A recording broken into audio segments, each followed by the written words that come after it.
ये है मकबूज़ बलूचिस्तान। आज रोज़ 20 मार्च साल 2024 है।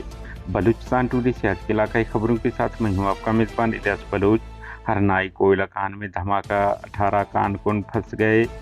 बोलान में फोर्सेस काफिले पर रिमोट बम हमला, मच में फौजी काफिले पहुंचना शुरू, फौज कशी का खदशा। कोयटा एफसी ने अपने काले करतूत छुपाने के लिए ट्रांसपोर्ट मालिक खिलाफ घेराव तंग करके उन्हें माफी मांगने पर मजबूर कर दिया। अवामी हलके पंजाब सरगोधा मेडिकल कॉलेज के तालिब इल्म खुदादाद सिराज की जिबरी गुमशुदगी के खिलाफ बलूचिस्तान के जिला केच में एम8 शाहरात हजाबान के मकाम पर तीसरे रोज भी बंद रहा। कोयटा से ईरान जाने वाली माल बरदार ट्रेन को हादसा, 8 बोगियां गिर गए।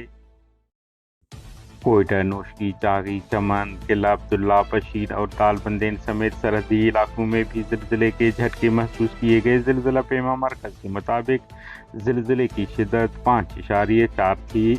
ज़िलज़िले का मरकज़ कोयटा के शुमाल मगरब में 150 किलोमीटर दूर था। कोहलू डिस्ट्रिक्ट हेडक्वार्टर अस्पताल समेत महकमा जंगलात के सालों से गैर हाजिर स्टाफ के हाजिरी को यकीनी बनाया जाए। अवामी हलके बलूचिस्तान के ज़िला हरनाई के इलाका जरदालू के कोयला कान में गैस भरने से होने वाले धमाके के नतीजे में 18 कारकुन फंस गए। तफसीलात के मुताबिक हरनाई के इलाका जरदालू में मकामी कोल कंपनी के कोल माइन में गैस भरने से धमाका हुआ, जिसके नतीजे में 8 कारकुन अंदर फंस गए। फंसे हुए कारकुनों को कान से निकालने के लिए 8 मजीद कारकुन कान के अंदर गए, ताहम कान बैठ जाने से वो कारकुन भी अंदर फंस गए। बोलान के इलाका मार्केट जाफरी में पाकिस्तानी फोर्सेस को राशन सप्लाई करने वाली ट्रक को आईडी हमले में निशाना बनाया गया। जराये के मुताबिक धमाके के नतीजे में फोर्सेस को जानी माली नुकसान पहुंचा है, ताहम हुकाम ने इस बाबत कोई बयान जारी नहीं किया है। आखिरी इत्तला तक बलूच लिबरेशन आर्मी BLA के तर्जुमान जीएंद बलूच ने वाक़ये की जिम्मेदारी कबूल की है। दूसरी जानिब पाकिस्तानी फोर्सेस काफिले मच शहर पहुंचना शुरू हो गए हैं, जहां नकल व हरकत में मसरूफ़ हैं।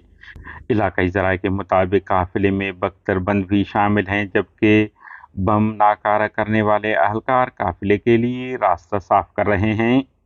कोयटा फ्रंटियर कोर FC की काले करतूत और हकायक मंजर आम पर लाने वाले बलूचिस्तान के ट्रांसपोर्ट मालिक का घेराव तंग, गोदाम पर छापे मारे गए।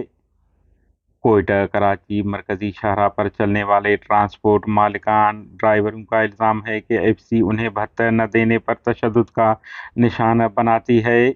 मज़कूर ट्रांसपोर्ट मालिक के माफ़ी के बाद दीगर ट्रांसपोर्ट मालिकान ने रद्द अमल देते हुए कहा है कि जब भी कोई FC की भत्ताखोरी पर लबकुशाई करता है तो उसके इर्द गिर्द घेराव तंग किया जाता है, और मज़कूर ट्रांसपोर्ट मालिक के साथ भी यही हुआ है, जिसे अपना कारोबार बचाने के लिए माफ़ी मांगने पर मजबूर किया गया है, जो काबिल मज़म्मत अमल है।